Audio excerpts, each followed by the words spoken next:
കുറ്റാരോപിതരായ വ്യക്തികളുടെ കെട്ടിടങ്ങൾ പൊളിക്കുന്ന സർക്കാരുകളുടെ ബുൾഡോസർ രാജിനെ രൂക്ഷമായി വിമർശിച്ച് സുപ്രീംകോടതി.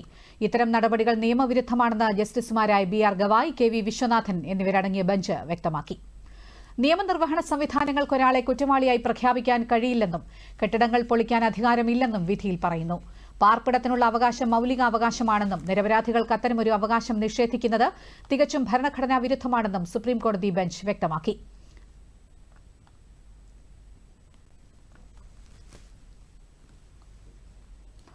ബുൾഡോസർ രാജ് തടയുന്നതിന് കർശനമായ മാർഗനിർദ്ദേശങ്ങളും ബെഞ്ച് പുറപ്പെടുവിച്ചു.